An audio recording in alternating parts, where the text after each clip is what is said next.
Hi friends, ಇವತ್ತು ನಾನು 36 ಇಂಚು chest size ಇರ್ತಕ್ಕಂಥ ಒಂದು ಬ್ಲೌಸನ್ನು ಕಟ್ಟಿಂಗ್ ಮಾಡಿ ತೋರಿಸ್ತಾ ಇದ್ದೀನಿ. ಬೇಸಿಕ್ಕಾಗಿ ಕಲಿಯೋರಿಗೂ ಕೂಡ ಆರಾಮವಾಗಿ ಅರ್ಥ ಆಗಬೇಕು, ಆ ರೀತಿ ಹೇಳ್ಕೊಡ್ತೀನಿ. ನೋಡಿ ಕಲ್ತ್ಕೊಳ್ಳಿ. ನಮ್ಮ ಚಾನಲನ್ನು ಸಬ್ಸ್ಕ್ರೈಬ್ ಮಾಡಿ, ಬೆಲ್ ಐಕನ್ ಕೂಡ ಪ್ರೆಸ್ ಮಾಡಿಟ್ಕೊಳ್ಳಿ. ನೋಟಿಫಿಕೇಷನ್ ಬರುತ್ತೆ ನಿಮಗೆ. ನಮ್ದು ಯಾವುದೇ ಹೊಸ ವಿಡಿಯೋ ಬಂದರೆ ನಿಮಗೆ ನೋಟಿಫಿಕೇಷನ್ ಬರುತ್ತೆ.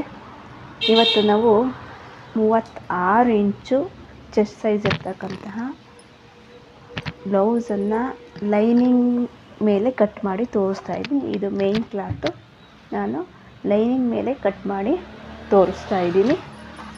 ಮೊದಲನೇದಾಗಿ 1 ಮೀಟ್ರು ಲೈನಿಂಗನ್ನು ತಗೊಂಡು ಅದನ್ನು ಕಟಿಂಗ್ ಮಾಡಿ ತೋರಿಸ್ತಾ ಇದ್ದೀನಿ.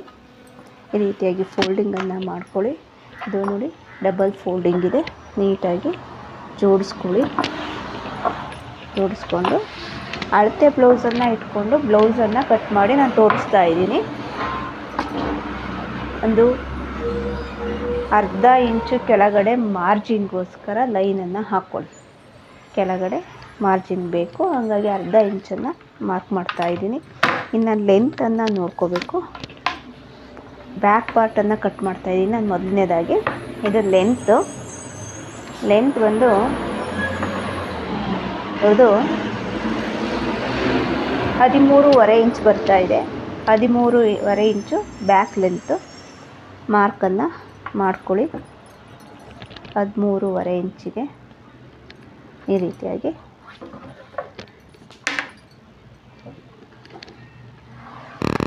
ಮಾರ್ಕ್ ಮಾಡಿದ್ದೀನಿ. ಇಲ್ಲಿ ಅರ್ಧ ಇಂಚು ಮಾರ್ಜಿನ್ಗೋಸ್ಕರ ಮಾರ್ಕನ್ನು ಮಾಡಿದ್ದೀನಿ. ಇನ್ನು ಶೋಲ್ಡರ್ ಬಂದು 2.5 ಇಂಚು, 30 ಸೈಜ್ಗೆ 2.5 ಇಂಚು ಸಾಕಾಗುತ್ತೆ. ಇನ್ನು ಇಲ್ಲಿ ಶೋಲ್ಡರು ನಮಗೆ ಶೋಲ್ಡರ್ ಎಷ್ಟು ಬೇಕು ಅನ್ನೋದಕ್ಕೆ ಈ ಕಡೆ ಒಂದು ಕಾಲು ಇಂಚು, ಆ ಕಡೆ ಒಂದು ಕಾಲು ಇಂಚು, ಅರ್ಧ ಇಂಚು ಜಾಸ್ತಿ ಬರಬೇಕು. ಆ ರೀತಿ ಮಾರ್ಕ್ ಮಾಡ್ಕೊಳ್ಳಿ. ಫಿನಿಶಿಂಗ್ ಹೋಗಿ ಇದೇನಿದೆ ಬಿಡ್ತು ಅಷ್ಟು ಸಿಗುತ್ತೆ. ಇನ್ನು ಬ್ಯಾಕ್ ಡೀಪು ಬ್ಲೌಸನ್ನು ಹಿಂಗಿಟ್ಕೊಂಡು ಕೆಳಗಡೆ ಸೆಂಟ್ರ್ ಕರೆಕ್ಟಾಗಿ ಫೋಲ್ಡ್ ಮಾಡ್ಕೊಳ್ಳಿ. ನೋಡಿ, ಹಿಂಗೆ ಮಾಡಿಕೊಂಡು ಹಿಂಗಿಟ್ಕೊಂಡ್ರೆ ಎಷ್ಟು ಬರುತ್ತೋ ಅಲ್ಲಿಗೆ ಮಾರ್ಕನ್ನು ಮಾಡ್ಕೊಳ್ಳಿ. ಹಿಂಗೆ ಅಲ್ಲಿಂದ ಕಾಲಿಂಚು ಮೇಲಕ್ಕಿರಲಿ. ಆಮೇಲೆ ಇಲ್ಲಿ ರೌಂಡ್ ಶೇಪ್ಗೋಸ್ಕರ ನಾವು ಅಲ್ಲಿಗೆ 2.5 ಇಂಚ್ ಇಟ್ಟಿದ್ದೀನಿ. ನಾನು 2.25 ಇಂಚು ಇಲ್ಲಿ ಶೇಪ್ ಕೊಡೋಕ್ಕೋಸ್ಕರ ತೆಗಿತಾ ಇದ್ದೀನಿ. ಮಾರ್ಕನ್ನು ಮಾಡ್ಕೊಳ್ಳಿ ಈ ರೀತಿಯಾಗಿ. ಈ ವಿಡ್ತು ಡೀಪ್ ಜಾಸ್ತಿ ಆದಂಗೆ ಒಳಗಡೆ ಬರ್ತಾ ಹೋಗುತ್ತೆ ಶೋಲ್ಡರು. ಆದರೆ ನಮಗೀಗ ಈ ಅಳತೆ ಬ್ಲೌಸಿಗೆ ಇಷ್ಟು ವಿಡ್ತ್ ಶೋಲ್ಡರು ಬೇಕು. ಈ ರೀತಿಯಾಗಿ ಮಾರ್ಕನ್ನು ಮಾಡ್ಕೊಳ್ಳಿ. ಇವ್ರದ್ದು ಡೀಪ್ ಬಂದು 7 ಇಂಚ್ ಅಷ್ಟೇ ಇದೆ. ಅವ್ರದ್ದು ಇದು ಶೋಲ್ಡರ್ ಬಂದು 6 ಇಂಚಿದೆ. ಅಂದರೆ ಡೀಪ್ ಕಡಿಮೆ ಇರೋದ್ರಿಂದ 6 ಇಂಚು. ಇಲ್ಲೇನಾದ್ರು ಡೀಪ್ ಜಾಸ್ತಿ ಆಗ್ತಾ ಹೋಯ್ತು ಅಂದರೆ 5.25, 5.5 ಆ ರೀತಿ ಕಡಿಮೆ ಆಗ್ತಾ ಹೋಗುತ್ತೆ. ಆದರೆ ಡೀಪು ಕಡಿಮೆ ಇರೋಂಥ ಬ್ಲೌಸಿಗೆ ಈ ರೀತಿಯಾದಂಥ ಮಾರ್ಕಿಂಗ್ ಬರ್ತದೆ. ಇನ್ನು ನಮಗೆ ಹಾರ್ಮೋಲ್ ಎಷ್ಟಿದೆ ಅನ್ನೋದನ್ನು ಹೀಗಿಟ್ಕೊಂಡು ಅಳತೆ ಮಾಡ್ಕೊಂಡು ನೋಡ್ಕೊಳ್ಳಿ.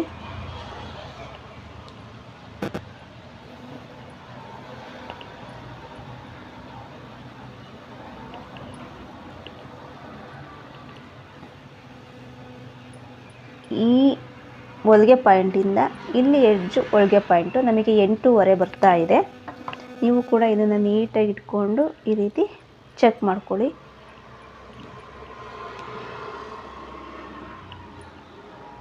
ಎಂಟು ಕಾಲು 8.5 ಇಂಚ್ ಬರ್ತಾ ಇದೆ. ನೀವೇನು ಮಾಡಬೇಕು, ಇಲ್ಲೊಂದು ಮಾರ್ಕಿಂಗನ್ನು ಮಾಡ್ಕೋತೀನಿ 5.5ಗೆ. ಇಲ್ಲಿ ನಿಮಗೆ ಹಂಗೆ ಗೊತ್ತಾಗಲಿಲ್ಲ ಅಂತಂದರೆ ಇದನ್ನು ಹಿಂಗೆ ಇಟ್ಕೊಳ್ಳಿ, ಬ್ಯಾಕು ಇಟ್ಕೊಳ್ಳಿ. ಈ ರೀತಿಯಾಗಿ ವೇಸ್ಟ್ ಸೈಜನ್ನು ಅಳತೆ ಮಾಡ್ಕೊಳ್ಳಿ. ವೇಸ್ಟ್ ಸೈಜ್ ಬರ್ತಾಯಿದೆ. ಈ ಬಂದು ಈ ಒಂದು ಇದನ್ನು ಹಿಡಿಯೋದಕ್ಕೋಸ್ಕರ ಡಾಟನ್ನು ಹಿಡಿಯೋಕ್ಕೋಸ್ಕರ ಒಂದು ಅರ್ಧ ಇಂಚ್ ಎಕ್ಸ್ಟ್ರಾ ಬಿಟ್ಟಿದ್ದೀನಿ. ಆಮೇಲೆ ನೀವು ಈ ಪಾಟನ್ನು ಇಟ್ಕೊಂಡು ಇಲ್ಲಿಂದ ಇಲ್ಲಿಗೆ ಅಳತೆಯನ್ನು ಇಟ್ಕೊಳ್ಳಿ. ಈ ಪಾರ್ಟಿಂದ ಮೇಲಕ್ಕೆ ಇಲ್ಲಿಂದ 1/4 ಇಂಚು ಮೇಲೆ ಎಷ್ಟು ಬರ್ತಾ ಇದೆ ಅಂತ ನೋಡ್ಕೊಳ್ಳೋಣ. ಇಲ್ಲಿಗೆ 5/4 ಇಂಚು ಬರ್ತಾ ಇದೆ. 5/4 ಇಂಚು ಮಾರ್ಕನ್ನು ಮಾಡ್ಕೊಂಡಿದ್ದೀನಿ. ಇಲ್ಲಿ ಏನು ಇಟ್ಟಿದ್ದೀನಿ ಅದಕ್ಕಿಂತ ಒಂದು ಅರ್ಧ ಇಂಚು ಇಲ್ಲಿಗೆ ಜಾಸ್ತಿ ಬೇಕು. ಇಲ್ಲಿ 6 ಇಂಚಿದ್ರೆ 6.5, 5/4 ಇದ್ದರೆ 6/4, ಆ ರೀತಿ ಮಾಡ್ಕೊತ ಬರ್ರಿ. ಆಮೇಲೆ ಹಿಂಗೊಂದು ಮಾರ್ಕನ್ನು ಹಾಕ್ಕೊಳ್ಳಿ. ಬಾಕ್ಸ್ ಸೈಜ್ ಬರ್ತದೆ, ಮಾಡ್ಕೊಳ್ಳಿ. ಇನ್ನು ಬ್ಯಾಕ್ ಬಿಟ್ಟು ಹಿಂಗೆ ಇಟ್ಕೊಂಡು ನೀಟಾಗಿ ಹಾಕ್ಕೊಳ್ಳಿ ಬ್ಲೌಸನ್ನು. ಇಲ್ಲಿಂದ ಇಲ್ಲಿಗೆ ಸೂಪರ್ದೇ ಈ ರೀತಿಯಲ್ಲೇ ಹಿಂಗೆ ಇಟ್ಕೊಂಡು ನೋಡ್ಕೊಳ್ಳಿ. ನಾನು ಇದನ್ನು ನೋಡಿದ್ದೀನಿ. ಆ್ಯಕ್ಚುಲಿ 18 ಬರ್ತಾ ಇದೆ, ಅಲ್ಲಿಗೆ 9 ಇಂಚು ಕಟ್ ಮಾಡ್ಕೊಳ್ಳಿ. ಈಗ ನೋಡ್ಕೊಳ್ಳಿ 8 ಇಂಚು 8.25 ಇಂಚು ನಮಗೆ ಬೇಕಾಗಿರೋದು. 8.25 ಇಂಚು ಬರ್ತಾ ಇದೆಯಾ? ಬರಲಿಲ್ಲ ಅಂದರೆ ಒಂಚೂರು ಡೌನ್ ಇದೆ ಮಾಡ್ಕೊಳ್ಳಿ. 8.25 ಇಂಚು ಬರುತ್ತೆ. ಇದು ಏನಿದೆ ಇಲ್ಲ ಹಾಕಿದ್ದೀವಲ್ಲ ಅಲ್ಲಿ ಬರ್ತಾ ಇಲ್ಲ ಅನಿಸಿದ್ರೆ ಚೂರು ಡೌನಿಗೆ ಮೇಲೆ ಗೆರೆಯನ್ನು ಹಾಕ್ಕೊಂಡು ಈ ಗೆರೆಗೆ ತಗೊಬಂದು ಇದನ್ನು ಕೂಡಿಸ್ಕೊಳ್ಳಿ. ಆಮೇಲೆ ಮತ್ತೆ ಚೆಕ್ಕನ್ನು ಮಾಡ್ಕೊಳ್ಳಿ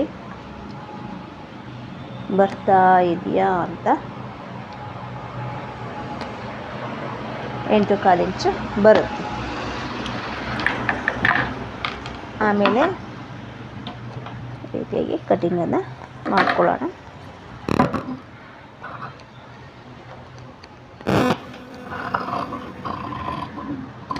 ಏನು ಗೆರೆ ಹಾಕಿದ್ದೀವಿ ಅದ್ರ ಮೇಲೆ ಕಟಿಂಗನ್ನು ಮಾಡ್ಕೊಳ್ಳಿ. ಇಲ್ಲಿ ಸ್ವಲ್ಪ ಹೊರಗಡೆ ತಗೊಳ್ಳಿ.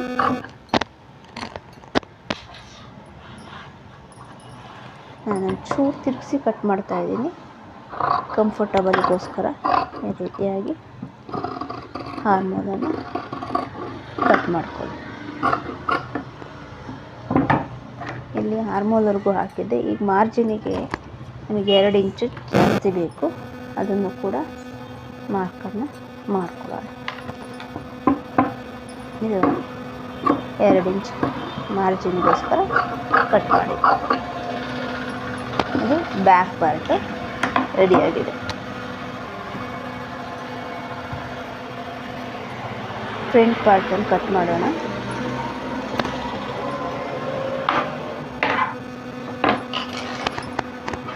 ಫ್ರಂಟ್ ಪಾರ್ಟಿಗೆ ಆ ಕಡೆ ಮಾರ್ಜಿನ್ಗೋಸ್ಕರ ಒಂದು 1/4 ಇಂಚು ಬಿಡಿ. ಆಮೇಲೆ ಮೇಲೆ ಮಾರ್ಜಿನ್ಗೋಸ್ಕರ ಒಂದು ಅರ್ಧ ಇಂಚು. ಆರ್ಮೋಲ್ ಇದು 6 ಇಂಚ್ ಹೇಳಿದ್ದೀನಿ, 6 ಇಂಚು ಮಾರ್ಕನ್ನು ಮಾಡ್ಕೊಳ್ಳಿ. ಇಲ್ಲಿಂದ ಇಲ್ಲಿಗೆ ನಮಗೆ ಬಂದು 5.25 ಇಂಚನ್ನು ತೆಗೆದಿದ್ವಿ. ಡೌನ್ ಮಾಡಿದಾಗ ಬಂದಿದ್ದು ಇಲ್ಲೇ ಇದೆ ನೋಡಿ. ಈ ಪಾಟು 5.25 ಇಂಚ್ ಬರ್ತಾಯಿದೆ. ನಮಗೆ ಹಾರ್ಮೋಲ್ಗೆ 5.25 ಇಂಚು ಮಾರ್ಕನ್ನು ಮಾಡ್ಕೊಳ್ಳಿ. ಇಲ್ಲಿಂದನೂ ಕೂಡ 6 ಇಂಚು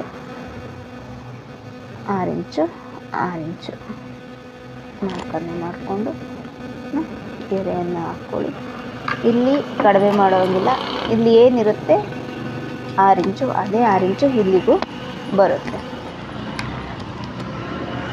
ಒಂದು ಸ್ಟ್ರೈಟ್ ಗೆರೆಯನ್ನು ಹಾಕ್ಕೊಳ್ಳಿ.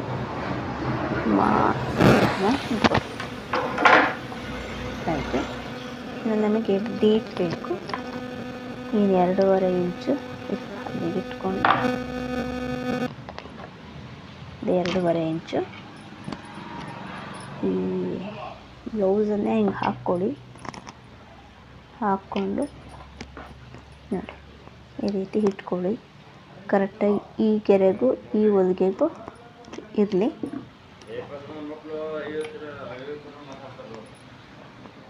ಮಾರ್ಕನ್ನು ಮಾಡ್ಕೊಳ್ಳಿ. ಆಯಿತು. ನೆಕ್ಸ್ಟು ಲೆಂತ್,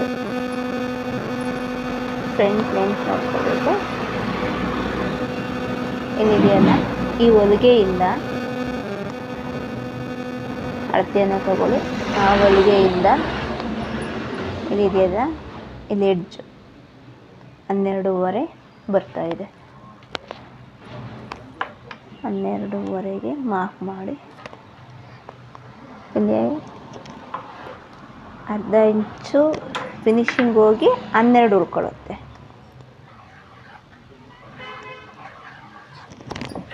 ಆಯಿತು.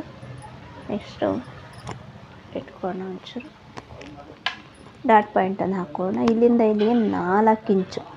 ಈ 4 ಇಂಚಿಗೆ ಇದು ಡಾಟ್ ಪಾಯಿಂಟ್ ಬರಬೇಕು. 4 ಇಂಚು. ಆಮೇಲೆ ಈ ಕಡೆ 1 ಇಂಚು, ಈ ಕಡೆ 1 ಇಂಚು ಡಾಟ್ ಪಾಯಿಂಟ್ ಬರಬೇಕು. ಇಲ್ಲಿಂದ ಇಲ್ಲಿಗೆ 3 ಇಂಚಿಗೆ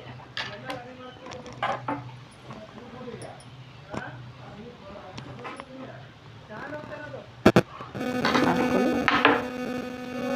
ಇಲ್ಲಿಂದ ಇಲ್ಲಿಗೆ 1 ಇಂಚು ನೀರು ತಗೊಳ್ತಾ ಇದ್ದೀನಿ. ಇಲ್ಲೂ ಒಂಚೂರು ಒಂದು ಅರ್ಧ ಇಂಚು ಬರ್ತಾ ಸ್ವಲ್ಪ ಕ್ರಾಸ್ ಇಟ್ಟು ಸಾಕು. ಆಮೇಲೆ ಇಲ್ಲಿ 2.5 ಇಂಚು ಮಾರ್ಕ್ ಮಾಡಿ. ಇದು ಹೆಚ್ಚು ಕಡಿಮೆ ಇದಕ್ಕೂ ಇಲ್ಲಿ ಸೆಂಟ್ರಿಗೆ ಈ ಮಾರ್ಕ್ ಬರ್ತದೆ. ಇಲ್ಲಿಂದ ಇಲ್ಲಿಗೆ 3 ಇಂಚಿಗೆ ಮಾರ್ಕ್ ಮಾಡಿಕೊಂಡು ಇಲ್ಲೊಂದು ಡಾಟ್ ಬರ್ತದೆ.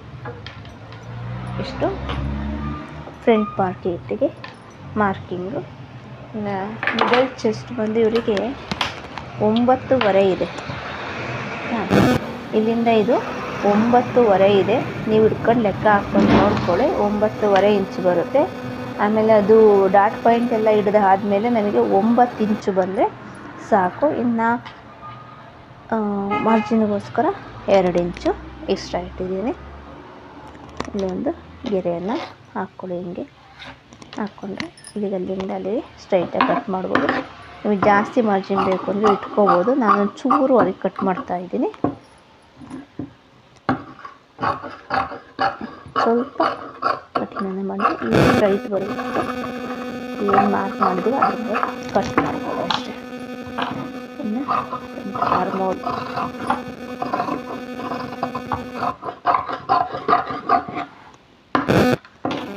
ಇಂದ ಕಟ್ ಮಾಡ್ತಾ ಒಂಚೂರು ಈ ಭಾಗದಲ್ಲಿ ಒಳಗಡೆ ಕಟ್ ಮಾಡ್ಕೊಳ್ಳಿ. ಒಂದು 1/4 ಇಂಚಷ್ಟು ಒಳಗಡೆ ಕಟ್ ಮಾಡ್ಕೊಳ್ಳಿ. ಶೋಲ್ಡರ್ ಜಾರೋದು ಅವಾಯ್ಡ್ ಆಗ್ತದೆ. ಇಷ್ಟು ಫ್ರಂಟ್. ಈ ಶೋಲ್ಡರ್ ಜಾರುತ್ತೆ, ಅವರಿಗೆ ತುಂಬ ಜಾರದಿದ್ದಾರು ಈ ಭಾಗದಲ್ಲಿ ಸ್ವಲ್ಪ ಕಟಿಂಗನ್ನು ಮಾಡಿಕೊಂಡ್ರೆ ಇಲ್ಲಿ ಶೋಲ್ಡರ್ ಜಾರೋ ಅಂಥದ್ದು ಅವಾಯ್ಡ್ ಆಗ್ತದೆ. ಇಷ್ಟು ಫ್ರಂಟ್ ಪಾರ್ಟು.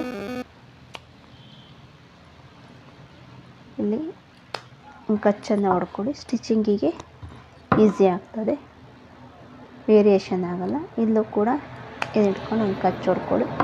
ಆವ ಭಾಗಕ್ಕೇ ಹೊಲಿಗೆಗಳು ಬರೋಂಥದ್ದು.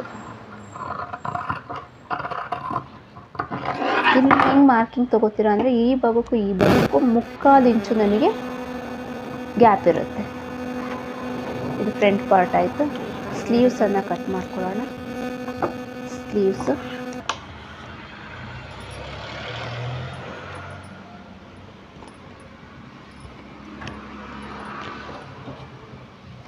ನಾನು ಫೋಲ್ಡಿಂಗ್ ಸ್ಲೀವ್ಸ್ ತಗೊಳ್ಳಿ.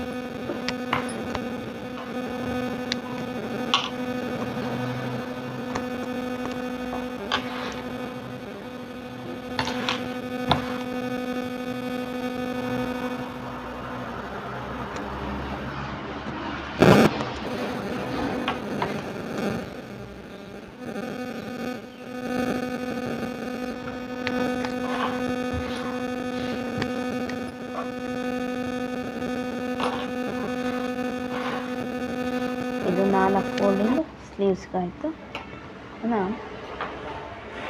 ಕೆಳಗಡೆ ಮಾರ್ಜಿನ್ಗೋಸ್ಕರ ಅರ್ಧ ಇಂಚು ಬಿಡಿ. ಇನ್ನು ಸ್ಲೀವ್ಸನ್ನು ಇಟ್ಕೊಂಡು ಹಾಗೆ ಕಟ್ ಮಾಡ್ಕೊಳ್ಬೋದು.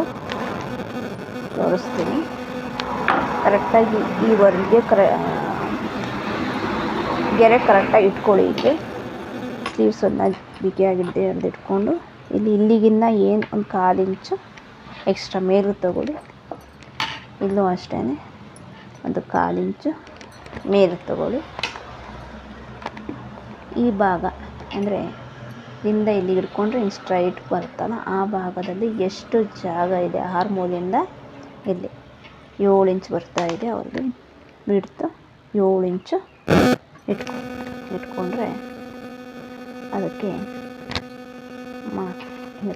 ಮಾಡಿದ್ರೆ ಆಯಿತು. ಆಮೇಲೆ ಆರ್ಮೋಲಲ್ಲಿ ಎಷ್ಟು ಬರಬೇಕು ನಮಗೆ 8.25 ಇಂಚು ಬರ್ತಾ ಇದೆ. 8.25 ಇಂಚು ಕಟ್ಟಿಂಗನ್ನು ಮಾಡ್ಕೊಳ್ಳಿ. ಸ್ಲೀವ್ಸ್ ಕಟ್ಟಿಂಗ್ ಆಯಿತು. ಈ ರೀತಿ ಬರಬೇಕು. ಶೇಪ್ ತಗೋತೀನಿ. ಈಗ ಈ ಮಾರ್ಕ್ ಇದು ಇಲ್ಲಿಗೆ ಹೊಲಿಗೆ ಬರಬೇಕು. ಈ ಜಾಗಕ್ಕೆ ಹೊಲಿಗೆ ಬರ್ತದೆ. ಇದು ಸೆಂಟ್ರ್ ಪಾಯಿಂಟು. ಈಗ ನಾವು ಫ್ರಂಟ್ ಒಂದು 1/4 ಇಂಚಷ್ಟು ಒಳಗಡೆ ತಗೋಬೇಕು. ಒಳಗಡೆ ಆಯಿತು. 1/4 ಇಂಚು ಒಳಗಡೆ ಆಯಿತು. ಇದು ಸ್ಲೀವ್ಸ್ ಕಟ್ಟಿಂಗು. ನಿಮಗೆ ಎಷ್ಟು ಬಿಡ್ತಿದೆ ಇಲ್ಲಿ ನೋಡ್ಕೊಳ್ಳಿ. ಇಲ್ಲಿಂದ ಇಲ್ಲಿಗೆ ಇಲ್ಲಿಂದ ಇಲ್ಲಿಗೆ ಒಂದು 2 ಇಂಚು ಎಕ್ಸ್ಟ್ರಾ ಬೇಕು. ಬಿಟ್ಕೊಂಡು ಅದನ್ನು ಕಟ್ ಮಾಡಿ. ಎಕ್ಸಾಂಪಲ್ ಒಂದು ಗೆರೆ ಹಾಕ್ತೀನಿ ನೋಡಿ. ಎಷ್ಟು ಇದು ಫಿನಿಶಿಂಗ್ ಮಾರ್ಜಿನ್ಗೋಸ್ಕರ ಬೇಕಾಗುತ್ತೆ. ಇದು ಸ್ಲೀವ್ಸ್ ಕಟ್ಟಿಂಗ್. ಹೀಗೆ ಒಂದು ಇದನ್ನು ತೋರಿಸ್ತೀನಿ. ವೇಸ್ಟ್ ಪಟ್ಟಿಗೆ ಮಾಡಿಕೊಳ್ಳಿ.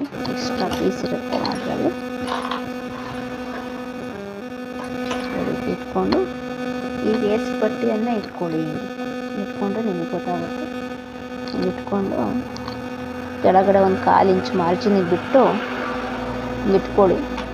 ಈ ವರ್ಗೆ ಇದೆಯಲ್ಲ ಅದಕ್ಕಿಂತ ಕಾಣುತ್ತೆ. 1/4 ಇಂಚ್ ಮೇಲಕ್ಕೆ, ಇಲ್ಲೂ ಕೂಡ ಒಂದು 1/4 ಇಂಚ್ ಮೇಲೆ, ಇಲ್ಲೂ ಒಂದು 1/4 ಇಂಚು ಮೇಲಕ್ಕೆ ಮಾಡ್ಕೊಳ್ಳಿ.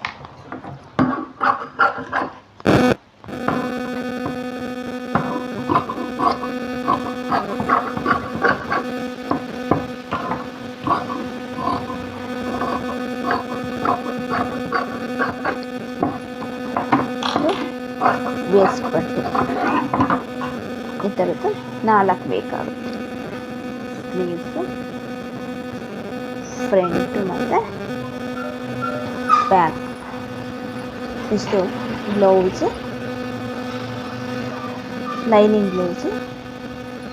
ಲೈನಿಂಗ್ ಹಾಕಿರೋ ಅಂಥ ಬ್ಲೌಸನ್ನು ಇಟ್ಕೊಂಡು ಲೈನಿಂಗ್ ಬ್ಲೌಸನ್ನು ಕಟ್ ಮಾಡೋ ರೀತಿ. ಫ್ರೆಂಡ್ಸ್, ನಮ್ಮ ವಿಡಿಯೋ ನಿಮಗೆ ಇಷ್ಟ ಆಗಿದೆ ದಯವಿಟ್ಟು ನಮ್ಮ ಚಾನಲನ್ನು ಸಬ್ಸ್ಕ್ರೈಬ್ ಮಾಡ್ಕೊಳ್ಳಿ. ಹಾಗೆಯೇ ಬೆಲ್ ಐಕಾನ್ ಕೂಡ ಆನ್ ಮಾಡ್ಕೊಳ್ಳಿ. Thank you friends.